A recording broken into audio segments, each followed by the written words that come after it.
Compasso Colab apresenta o podcast É o que Parece. Aquele que sabe o que contar. É o que Parece. Apresentação: José Francisco Queiroz e Antoninho Rossini.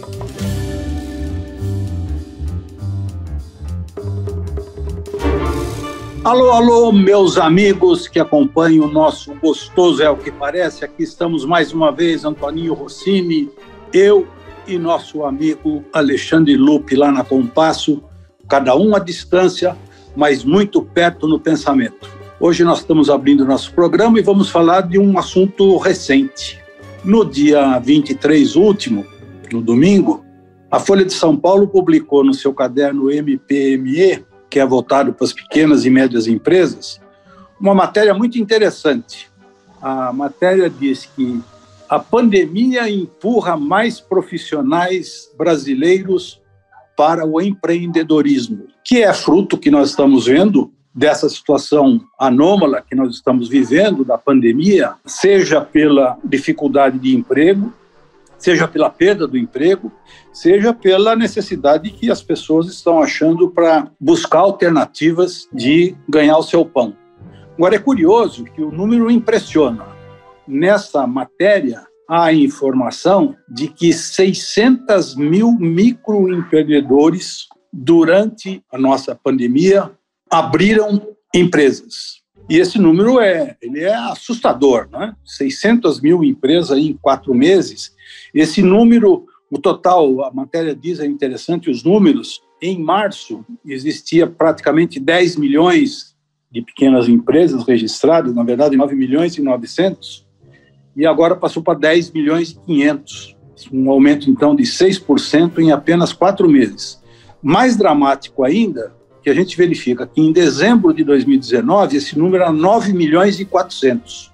Ou seja, de janeiro a julho, houve um aumento no registro de microempresas de 12%.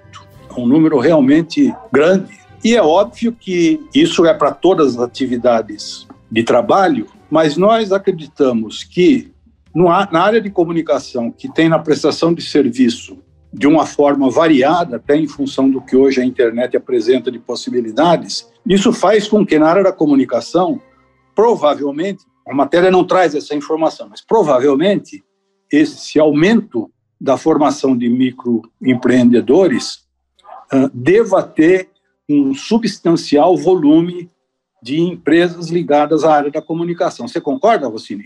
Olha, Zé Francisco, eu não só concordo, como eu tenho uma visão analítica a respeito desse assunto. Bem a propósito dessa matéria que você citou na Veja, no dia 24, o governo do estado de São Paulo acabou isentando as empresas de registros, portanto, de pagar taxas na Junta Comercial de São Paulo.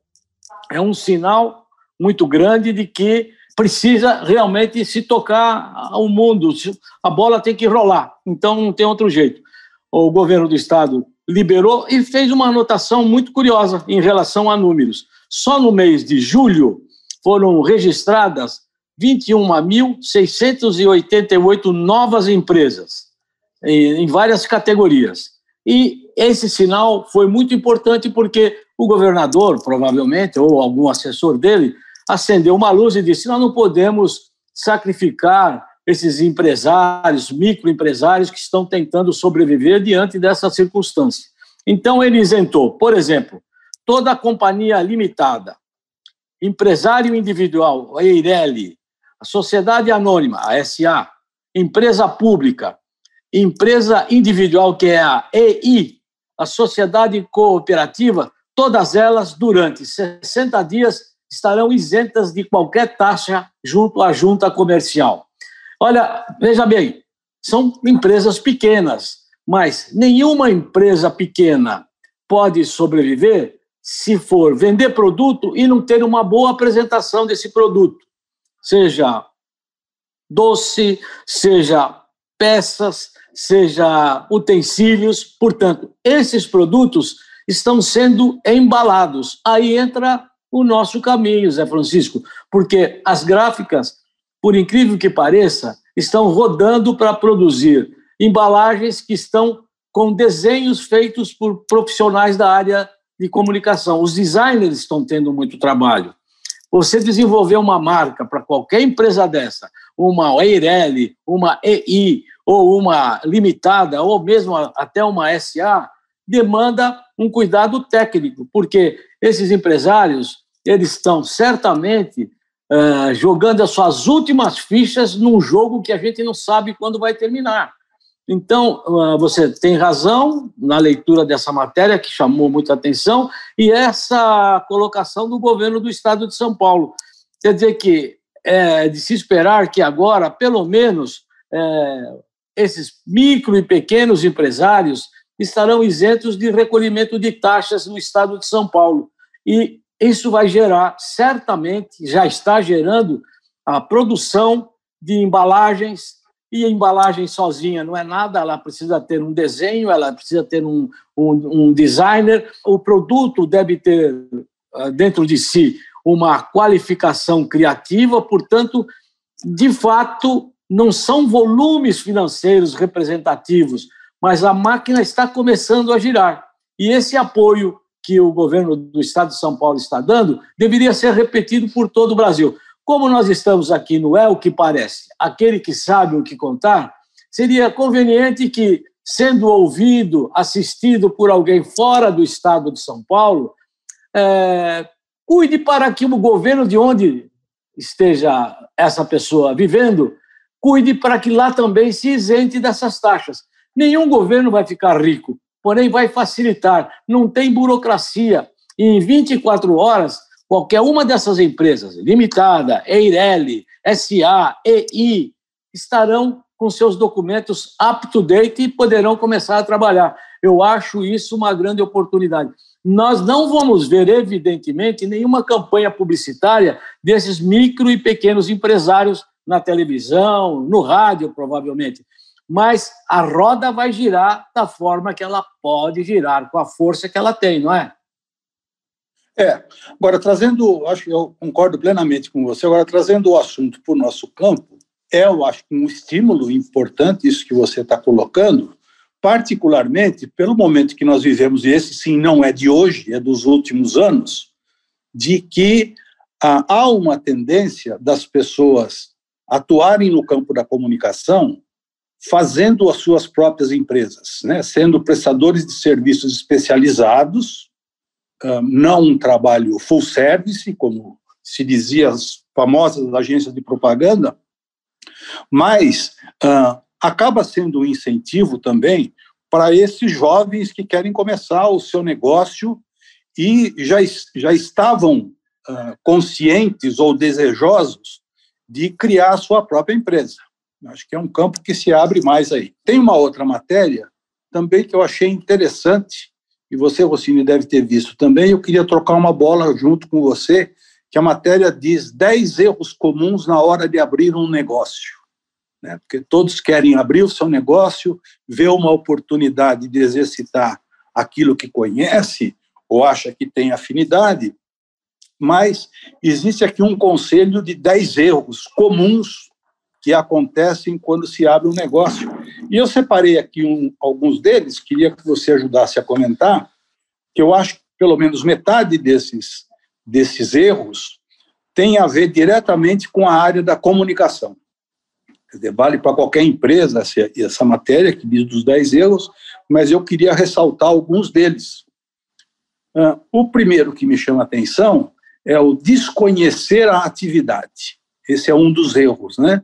Às vezes nós pensamos que nós temos um conhecimento suficiente para poder exercer aquela atividade e aí partimos para uma empresa que pode ajudar a construir um trabalho naquela atividade, mas necessariamente não tem um lastro suficiente de conhecimento, de experiência, de como é que a roda gira, para pegar um exemplo seu aí. E eu acho que esse é um erro que deve ser evitado. Você concorda? Concordo plenamente, mas esse erro, Zé Francisco, ele pode ser substancialmente minimizado com o advento das franquias. Hoje, por exemplo, as franquias detêm uma tecnologia muito apurada. Nenhum franqueador se arrisca a entregar a sua marca para vender produtos e serviços para um empreendedor sonhador. Então, esse empreendedor sonhador que deseja montar o seu quiosque ou sua loja em pontos de convergência de pessoas, portanto, com maior probabilidade de venda, ele passa por cursos. Esse exemplo que você citou não ocorre na área das franquias, só para você ter uma ideia, porque o franqueador faz questão de fazer com que este potencial franqueado passe por um processo de preparação para aquilo que ele vai se dedicar. É um mínimo, mas foi bem lembrado. Cita outro. Para finalizar o seu exemplo da franquia é perfeito, é claro, assim como existem outras atividades também. Mas quando a gente pensa no nosso negócio da comunicação, não estou falando de franquia, não estou falando de abrir um comércio, eu estou falando de abrir empresas que prestam serviços na área da comunicação. Aí é que essa coisa do conhecer a atividade da comunicação é que me parece ser um ponto importante a ser considerado e não se cometer um erro, certo? Um outro ponto que me chama a atenção é não olhar para o contexto. O que é isso? É você não ser mais um. O que já existe, o que está sendo feito, se existem empresas fazendo trabalhos semelhantes, de que maneira fazem, como é que isso pode ser feito de uma maneira diferente, por que esta empresa que vai se iniciar naquela atividade tem algo para aparecer de uma forma diferenciada. E aqui eu me lembro muito do nosso querido Jaime Troiano, que faz um trabalho memorável chamado propósito de empresa, né? Toda empresa tem que ter um propósito. Ele costuma dizer uma coisa que eu acho uma imagem brilhante. Se a sua empresa deixasse de existir amanhã, o que aconteceria no mundo? Se o seu sentimento é que não vai acontecer nada, é porque você não está fazendo algo diferente.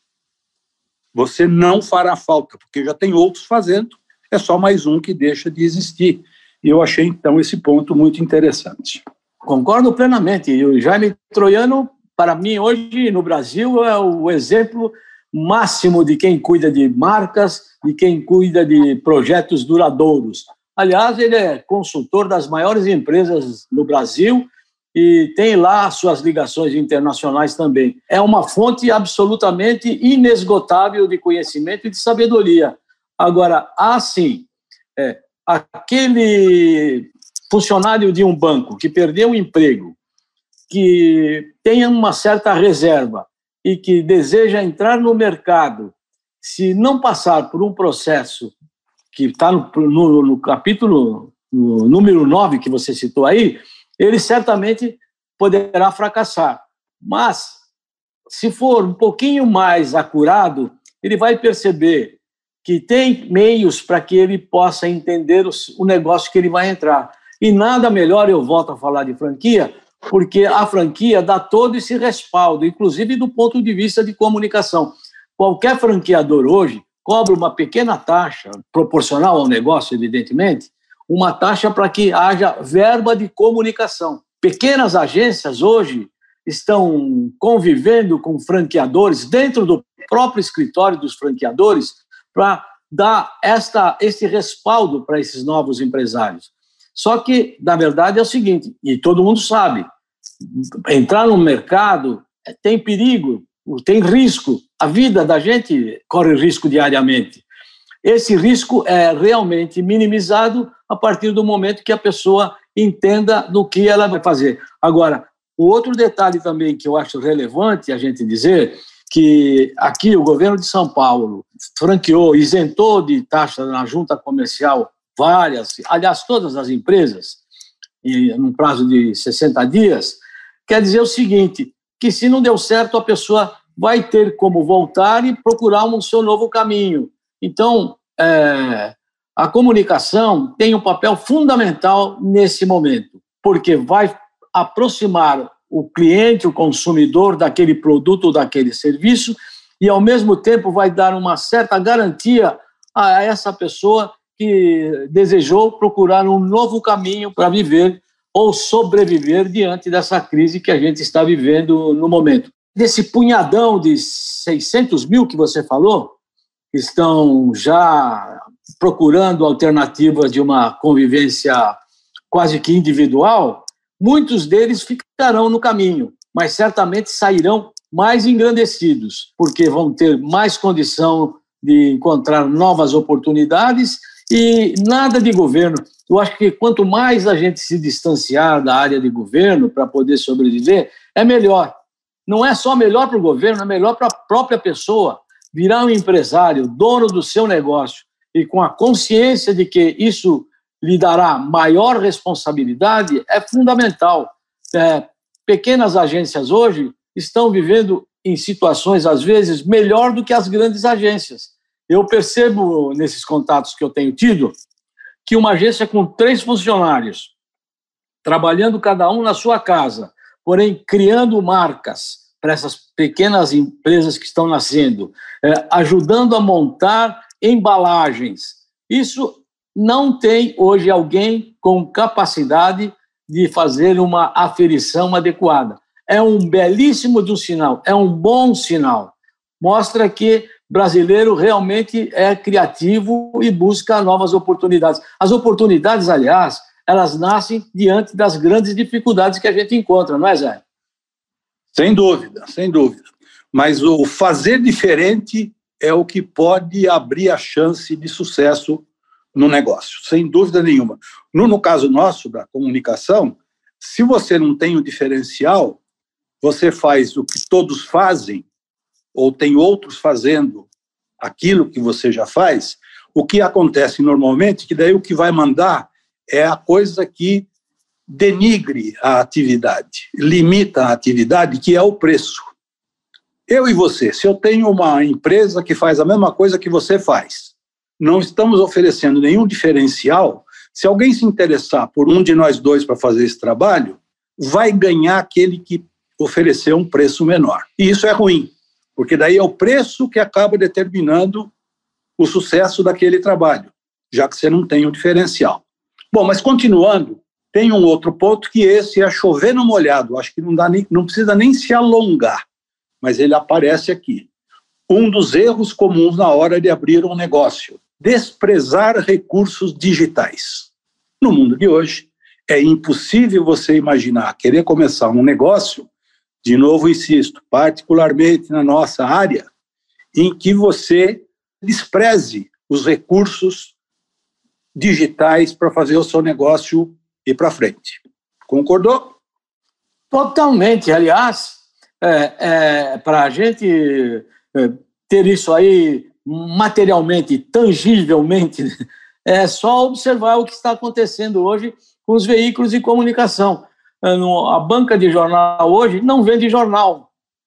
Recebe 8, 9 exemplares dos vários títulos que nós temos, graças a Deus, e são todos eles magrinhos, diferentemente do que ocorria há 2, 3 ou 5 anos atrás. Teve uma época, que você lembra muito bem, e os nossos seguidores certamente lembrarão, que o jornal Estado de São Paulo, da edição de domingo, fechava a captação de anúncios na quinta-feira. Tal era o volume de anunciantes. Hoje não é mais assim. Hoje, os canais digitais arrebanharam todo esse potencial. E com um detalhe, a custos menores e mais impactuais, porque fala de pessoa para pessoa. Se eu estou diante do meu computador e necessitando de adquirir um produto para satisfazer melhor aqui as minhas condições de trabalho, eu vou encontrar no Instagram, no Facebook, enfim, num desses canais, a possibilidade de adquirir esse produto, pagar sem sair de casa e receber o produto sem sair de casa. Então, esta visão, esse capítulo que você citou agora, ele é absolutamente verdadeiro. Citar é importante, mas quem não entrar no mundo digital já entrou morto. Perfeito. E um último ponto que eu queria colocar, que aponta aqui um dos erros, é você escolher mal os sócios, né? Isso aí me lembra muito, na nossa vida particular, é você escolher mal o sócio a sócia com quem você vai casar. E isso, às vezes, pode emperrar um negócio. É óbvio que, no início de um negócio, você pode ter um sócio que pode ser um seu parceiro técnico para aquela atividade, você pode ter um sócio que pode ser um apoiador financeiro. Então, às vezes, você precisa se aliar a alguém para poder desenvolver o seu negócio. Agora, muita atenção para isso, para fazer com que não seja só mais um que vá contribuir pouco para aquela atividade que você vai desenvolver. Mas a premissa, Zé, eu só queria fazer uma colocação. A premissa da questão de sociedade, ela está até na própria legislação. Por exemplo, empresário individual, que é uma categoria da junta comercial, é a chamada EI. Esse empresário individual é aquele que conserta sapato, arruma boneca a criança desmonta e leva para um senhor que, sentado lá na mesinha dele, recompõe a boneca, deixa ela bonitinha, direitinho, e é um negócio. É um negócio. As crianças estão destruindo as bonecas, mas, em compensação, tem um profissional especializado e um individual que está recompondo essas bonecas. Ele não precisa de sócio. No caso da Eireli, por exemplo, tem uma responsabilidade individual. Também é uma outra categoria que não precisa de ter o sócio. Em compensação, numa companhia limitada ou numa SA, o cenário é maior, é diferente, mas, em compensação, as proporções do próprio negócio é maior. Não pode-se começar uma empresa SA, uma sociedade anônima, sem que haja todo um suporte de inteligência, de capacitação individual de cada sócio, e nessa capacitação individual de cada sócio é de vital importância que haja uma pessoa com visão de marketing, com capacidade de fazer com que haja a penetração desse produto, desse serviço, dessa marca, em grandes conglomerados de mercado. Por exemplo, para entrar num shopping center, o que precisa ter um produto com qualidade, um sócio que saiba discutir com o gerente, o diretor de marketing de uma dessas organizações para poder botar o seu produto lá. Então, assim, a questão de escolher sócio é um verdadeiro casamento, como você bem citou. Dá certo ou não dá certo, mas há uma necessidade também de a gente estar sempre antenado e, antes que o mal aconteça, cortar pela raiz. As empresas sobrevivem. Nos grandes conglomerados que movimentam milhões, nem todos os sócios se dão tão bem quanto a gente gostaria, mas há o momento exato dos ajustes de personalidade, de pontos de vista e de competência profissional. Então, assim, acredito realmente que nessa virada que o mundo está dando, e às pressas, porque ninguém esperava que tudo fosse acontecer com essa rapidez que está acontecendo, então há muitos mistérios pela frente, há muitas surpresas, mas o que a gente percebe, e você que começou com a pauta de hoje, mostrou que não somos os únicos que estamos percebendo. Esses 600 mil empreendedores que estão entrando pela vida fora, muitos deles terão sucesso garantido e vão contar as suas histórias em livros, revistas, da televisão, e outros vão parar pelo caminho. Mas é da seleção natural de tudo que ocorre nessa vida. Então, para mim, não há o que temer, é ir para frente mesmo, a saída é se distanciar do governo, porque tudo que o governo faz não é realmente pensando na comunidade, na coletividade. Eles estão pensando, primeiro, em gestão de poder. E depois, num quinto item, vem esta massa que somos nós, de 210 milhões de brasileiros. A forma de começar um negócio tem muito a ver com aquela disposição, né? Para finalizar esse assunto, Rossini, tem uma última parte desse caderno que traz alguns depoimentos de pessoas que mudaram os seus rumos e partiram para os seus negócios próprios.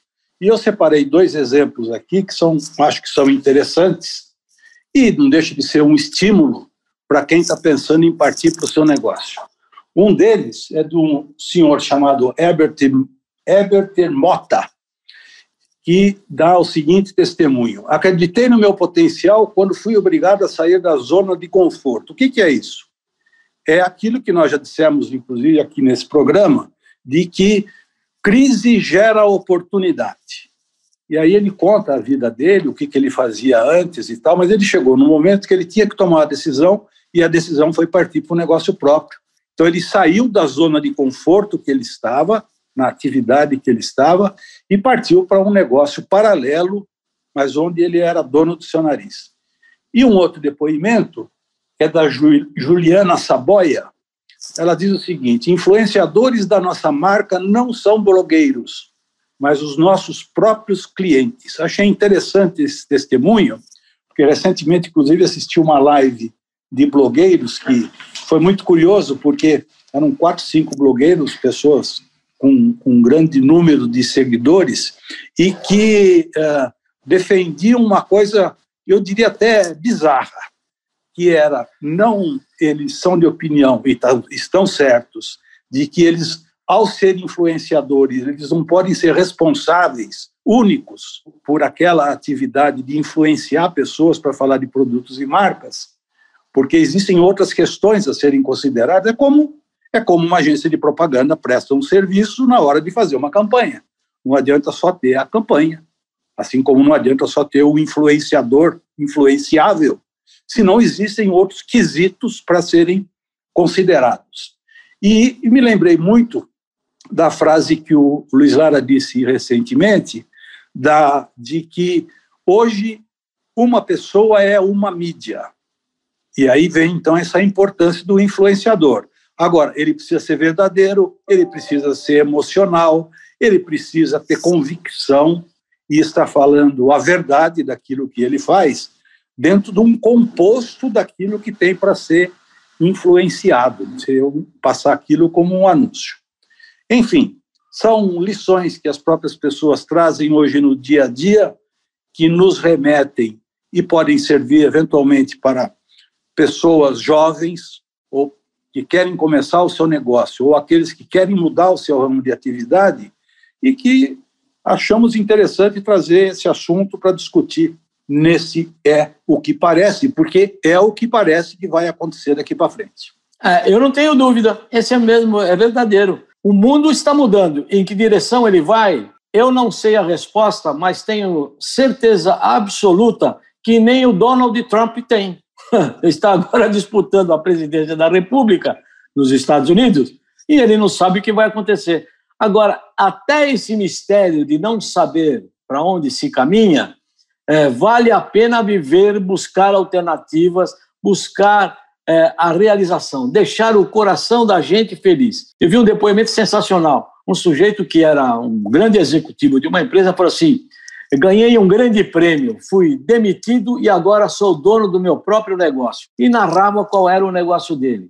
Evidentemente, ele tinha preparo para isso, mas contou com um apoio estratégico. Não se lança um produto sem um apoio estratégico, não se lança nenhum serviço sem antes fazer uma pesquisa básica, elementar, qualitativa, para que haja essa possibilidade de retorno. Então, esse executivo estava feliz da vida, falou: poxa, eu pensei que eu ia ficar desesperado, e nada, foi um prêmio. Está acontecendo isso todo dia, todos os dias. No meio de comunicação, então, dos veículos, você não quer nem imaginar. Grandes veículos estão dispensando grandes nomes da comunicação que fizeram, por exemplo, um período da minha vida muito mais alegre, muito mais feliz, e até aprendi muito, que hoje estão tocando negócios menores. Tem estúdios, o Lupe, por exemplo, que é o nosso homem da Compasso, era meu colega na Bandeirantes. Hoje tem uma empresa, um laboratório de primeira qualificação, e agora há pouco ele estava me dizendo